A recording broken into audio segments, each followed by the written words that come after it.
The words hung in the air, heavy and sharp, like shards of glass catching the dim light of the hospital room. "It's better this way, dear. You won't have to worry about all that."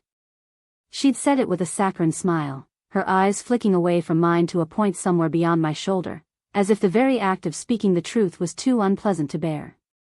A ghost of a smirk played on her lips.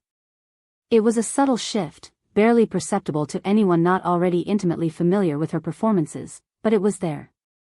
And in that moment, even amidst the sterile scent of antiseptic and the hushed murmurs of nurses, a cold dread began to seep into my bones.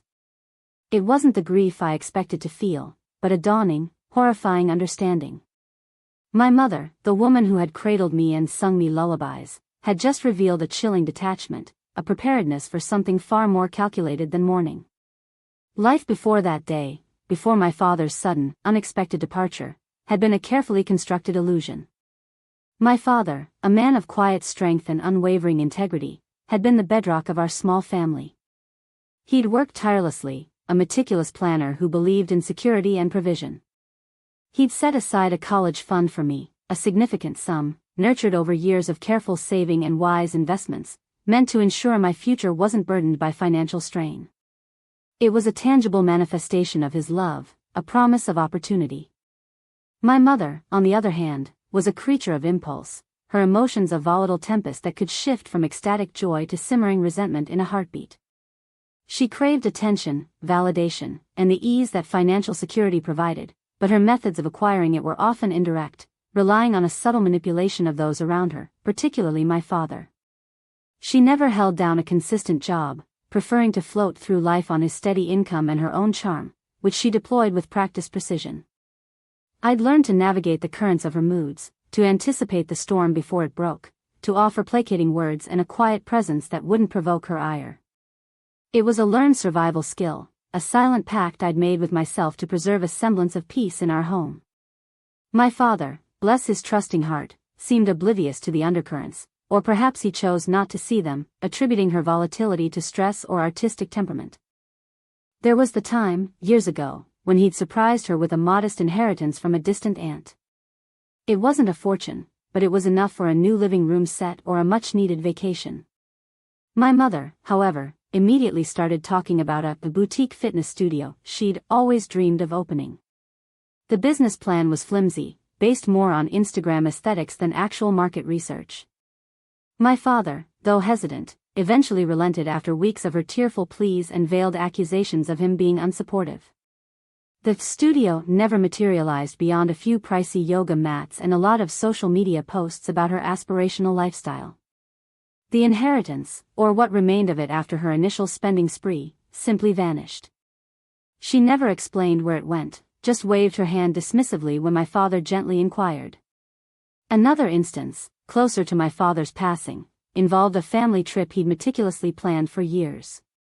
He'd booked flights, secured a beautiful cabin, and even arranged for a special anniversary dinner. My mother had suddenly decided she needed a spiritual retreat in Bali. The cost was astronomical, a significant dent in their savings. My father, though visibly disappointed, insisted she go, saying her happiness was paramount. He then spent the anniversary alone, rereading old letters and looking out at the rain. He never complained, never raised his voice, but I saw the quiet resignation settle in his eyes, a familiar flicker of disappointment that he'd long ago learned to mask. I had started to internalize this pattern, this quiet acceptance of her demands, the way she took and took, leaving behind a wake of unspoken resentments. I had become adept at observing, at noticing the subtle ways she exerted control, the smooth pronouncements that masked a ruthless self-interest. The sterile scent of the hospital was a cruel irony, a stark contrast to the emotional chaos that had erupted just days before my father's sudden cardiac arrest. The news had come like a lightning strike, shattering the ordinary. My father, vibrant and full of life just hours before, was gone. The world tilted on its axis. In the immediate aftermath, a hazy period of shock and disbelief, the phone calls, the condolences, the hushed tones of sympathizers, it all blurred into a monotonous hum. Then, in the quiet of my father's study, surrounded by the familiar scent of his pipe tobacco and the ordered stacks of his books, my mother made her move. I was sitting at his desk, trying to process the sheer immensity of his absence, when she walked in. She wasn't weeping, wasn't lost in grief. Instead, she was holding a sheaf of papers, her movements precise, almost businesslike. "I've been looking over your father's affairs," she began, her voice carefully modulated, devoid of any real emotion. "It seems he made some interesting provisions for you." I looked up, confused. He had always spoken of the college fund, but in his presence, it felt like a distant, abstract concept. "He put a considerable amount aside for your education," she continued, her gaze now fixed on the papers, her fingers tracing lines of text. "Quite substantial, actually. Enough for a top-tier university, even a master's degree, I'd imagine." A knot of unease tightened in my stomach. Her tone was too detached, too analytical. Then she looked up, and her eyes, usually so animated, held a chillingly pragmatic gleam. However, she paused, letting the word hang in the air. "Given the circumstances, with the estate needing to be settled and some immediate expenses to cover, I've decided it's best to reallocate those funds." She gestured vaguely with the papers. "For the greater good of the family, of course." The words hit me like a physical blow. Reallocate? The college fund? The future he had so carefully built for me? My breath hitched. "What do you mean, reallocate?" I managed to choke out, my voice raspy. She offered a small, dismissive smile, the same one she'd given me in the hospital. "Oh, you know. Investments. Things your father would have wanted, had he been thinking clearly about the future. He was always so sentimental about that money. But I'm the one left to manage things now, aren't I?" The silence that followed was deafening. It wasn't the silence of shared grief, but the vast, empty chasm of betrayal. I looked at her, at the smooth, unlined face that had always masked a deeper calculation, and I saw not a grieving widow, but a predator. The casualness with which she had spoken of dismantling my father's legacy, of stealing my future, was breathtaking.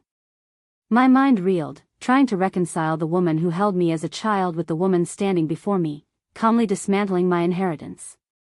The papers in her hand, meant to represent security, now felt like an indictment.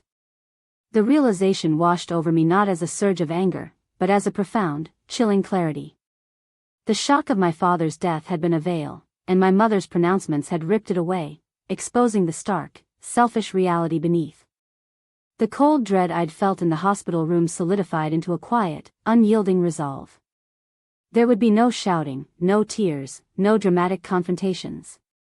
My mother thrived on chaos, on emotional leverage. This would be different.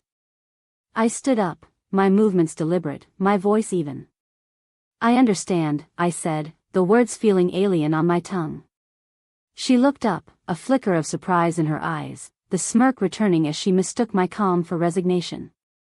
"Good," she said, turning back to the papers. "Now, about this life insurance policy." I didn't wait for her to finish. I walked out of the study, the scent of my father's pipe tobacco clinging to me, a tangible reminder of what I was fighting for. My first step was to the bank. I sat with my father's lawyer, a kind, elderly man who had known my family for decades. I presented him with the bank statements and account details I had discreetly gathered over the years, a habit born from a lifetime of observing my mother's financial maneuvering. I explained, in precise, factual terms, how the college fund had been systematically depleted by my mother in the weeks following my father's death, citing dates and transaction amounts. I showed him the newly opened personal account in her name, funded by large transfers from my father's savings, transfers that had occurred his death. The lawyer listened intently, his brow furrowed, his usual gentle demeanor replaced by a stern professionalism. He examined the documents, his fingers tracing the figures, the evidence laid bare on the polished oak of his desk. He then informed me that my father, anticipating potential disputes, had already established a separate trust for my education, with specific clauses for its disbursement, independent of my mother's control. He confirmed that my mother, by her actions, had violated the terms of my father's will and had engaged in fraudulent activity. He didn't mince words. "This is serious," he stated, his gaze meeting mine. She has no legal claim to those funds. In fact, she may owe restitution. He explained the legal process, a series of meticulously crafted steps that would reclaim what was rightfully mine and hold her accountable. The following weeks were a blur of legal proceedings, not for me, but for my mother. I received no angry calls, no tearful pleas.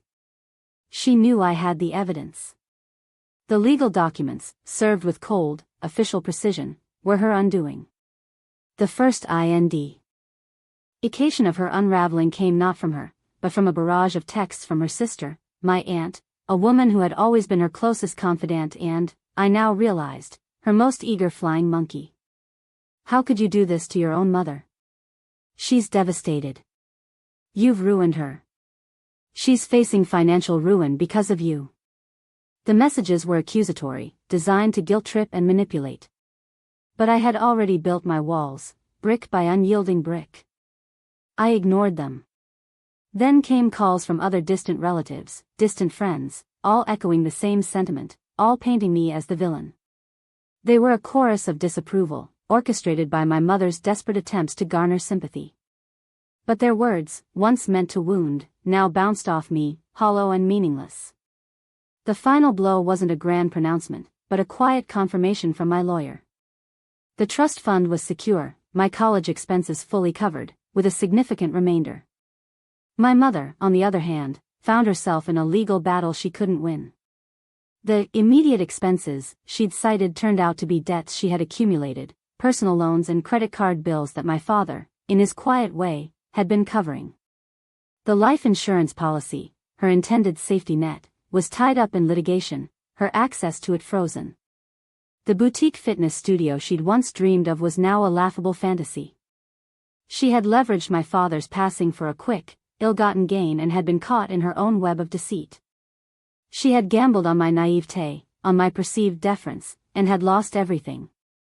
There was no satisfaction, no triumphant roar of victory. Just a profound sense of quiet equilibrium. The world, which had felt so violently askew, settled back into its place. My father's legacy was honored, his provision for me secured. The knowledge of my mother's downfall, her isolation and financial precarity, was a somber consequence, not a cause for celebration. It was simply the natural order of things. The entitlement, the greed, the casual disregard for another's future, these were not emotions to be punished, but fundamental flaws that carried their own inevitable price. I had chosen a path of quiet retribution, not out of malice, but out of a deep-seated belief in balance. The silence that followed her ruin was a testament to the effectiveness of my strategy. No drama, no spectacle. Just the cold, hard truth, meticulously laid bare. And in that silence, there was a quiet, unshakable peace.